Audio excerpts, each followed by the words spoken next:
Boy kills world എന്ന് പറഞ്ഞ പുതിയൊരു ആക്ഷൻ കോമഡി ചിത്രം പുറത്തു വന്നിട്ടുണ്ട്. ഇതിപ്പോൾ ഇന്ത്യയിൽ തിയേറ്ററിൽ റിലീസ് ചെയ്തിട്ടുണ്ടായിരുന്നു എന്ന് എനിക്ക് വെളിപ്പെടുത്തില്ല. പക്ഷേ ഇപ്പോൾ ഇത് ഡിജിറ്റലി അവൈലബിൾ ആയിട്ടുണ്ട്. ബിൽ സ്കാർസ്ഗാർഡാണ് ഈ സിനിമയുടെ പ്രധാന വേഷം കൈകാര്യം ചെയ്തിട്ടുള്ളത്. ഒരു either you will love it or hate it എന്ന് പറയാൻ പറ്റുന്നൊരു സിനിമയാണ്. ആൻഡ് ഇത് അതുകൊണ്ട് തന്നെ ഇത് സിനിമ കണ്ട് തന്നെ എക്സ്പീരിയൻസ് ചെയ്യണം. എനിക്കിത് വലിയൊരു സംഭവമായിട്ടൊന്നും തോന്നിയില്ല, കുഴപ്പമില്ലാത്തൊരു മൂവി. ചിലവർക്ക് പക്ഷേ ഇത് ചിലപ്പോൾ ഭയങ്കരമായിട്ട് ഇഷ്ടപ്പെടും. ആ ഒരു മോഡാണ് എനിക്ക് കണ്ടപ്പോൾ തോന്നിയത്. ചിലവർക്ക് നന്നായിട്ട് ക്ലിക്കാവാൻ ചാൻസ് ഉണ്ട്, ചിലവർക്കിത് തീർത്തും ഇഷ്ടപ്പെടാത്ത ഒരു ഓക്കെ മോഡിലുള്ളൊരു സാധനം എന്നും തോന്നും. എനിക്ക് രണ്ടാമത് പറഞ്ഞതാണ് എനിക്ക് തോന്നിയിട്ടുള്ളത്. കാരണം ഇതൊരു bloodthirsty ultra violent raw സാധനമാണ്. അതിൻ്റെ ഇടയിൽ തന്നെ കോമിക് റെഫറൻസുകളൊക്കെ വെച്ച് നമ്മളിപ്പോൾ ഈ ഡെഡ് പൂളൊക്കെ കാണില്ല അതുപോലെ. പക്ഷേ ആ ഒരു പ്രതീക്ഷ വെച്ചൊന്നും കാണരുത്. ഈ പോളാർ എന്ന് പറഞ്ഞൊരു സിനിമയൊക്കെ ഉണ്ട്, ആ ഒരു മോഡൊക്കെയാണ് എനിക്ക് കിട്ടിയത്. കാരണം ചിലവർക്കൊക്കെ ആ സിനിമ ഭയങ്കര ഇഷ്ടമാണ്. സോ ഇത് കണ്ടു നോക്കുക, കണ്ട് തന്നെ എക്സ്പീരിയൻസ് ചെയ്യുക. ഒന്നുമില്ല, ജസ്റ്റ് ഒരു ചെറിയ ചെക്കൻ്റെ അല്ലെങ്കിൽ ഒരു ചെറിയ ചെറുപ്പക്കാരൻ്റെ ഒരു റിവഞ്ചാണ് സിനിമ.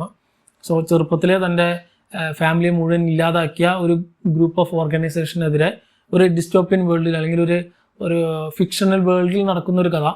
സോ ആ ഒരു ചെറുപ്പക്കാരൻ്റെ റിവഞ്ച് എന്താണെന്ന് കാണിക്കുകയാണ് സിനിമ. സോ ചെറുപ്പം മുതലേ ട്രെയിൻ ചെയ്ത് ഈ ഒരു ഒറ്റ മോട്ടീവോടെ ഇറങ്ങിത്തിരിക്കുന്ന ആ ഒരു ക്യാരക്ടർ എന്തൊക്കെ കോൺഫ്ലിക്റ്റുകളാണ് നേരിടുക വരിക, അങ്ങനത്തെ കാര്യങ്ങളൊക്കെയാണ് സിനിമ ചർച്ച ചെയ്ത് പോകുന്നത്. നമുക്ക് വേണമെങ്കിൽ ഈ റീസെൻ്റ്ലി പുറത്തിറങ്ങിയ മങ്കി മാൻ, അതിൻ്റെ ഒരു കോമിക്കൽ വെർഷൻ അല്ലെങ്കിൽ ഒരു ബ്ലാക്ക് കോമഡി വെർഷൻ എന്നൊക്കെ വേണമെങ്കിൽ ഈ ഒരു സിനിമയെ പറയാം. ആ രീതിക്കാണുള്ളത്. പക്ഷേ ഇതിലെ വയലൻസ് രംഗങ്ങളൊക്കെ അടിപൊളിയാണ്. ഇതിലെ ആക്ഷൻ സീക്വൻസുകൾ നന്നായിട്ട് തന്നെ കൊറിയോഗ്രാഫി ചെയ്തിട്ടുണ്ട്. പക്ഷേ എനിക്ക് പറഞ്ഞ പോലെ കുറച്ച് എക്സാഗ്രേറ്റഡ് ആണല്ല, കുറച്ച് ഓവറായിരിക്കും. സോ ഒരു ലിമിറ്റിൽ നിൽക്കേണ്ട സാധനത്തിന് ഭയങ്കര ഓവറായിട്ട് അങ്ങനെ തന്നെയാണ് സിനിമ മെയിനായിട്ട് ഉദ്ദേശിച്ചിട്ടുള്ളത്.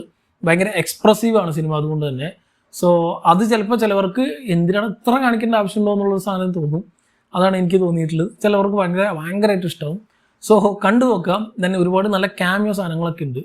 നമ്മൾ അവിടെ ഇവിടെയൊക്കെ ആയിട്ട് കണ്ടിട്ടുള്ള കുറേ, അത് പ്രത്യേകിച്ച് ആക്ഷൻ സിനിമകളിൽ ആക്ഷന് വേണ്ടി ജനിച്ചവരെന്ന് പറയുന്ന കുറേ ആൾക്കാരൊക്കെ ഇടയിൽ വന്ന് പോകുന്നുണ്ട്. അതൊക്കെ നന്നായിട്ട് തന്നെ സിനിമയിൽ വർക്കൗട്ട് ആയിട്ടുണ്ട്. സോ ട്രൈ ചെയ്ത് നോക്കുക. ബോയ് കിൽസ് വേൾഡ് ഇപ്പോൾ ഡിജിറ്റൽ അവൈലബിൾ ആയിട്ടുണ്ട്.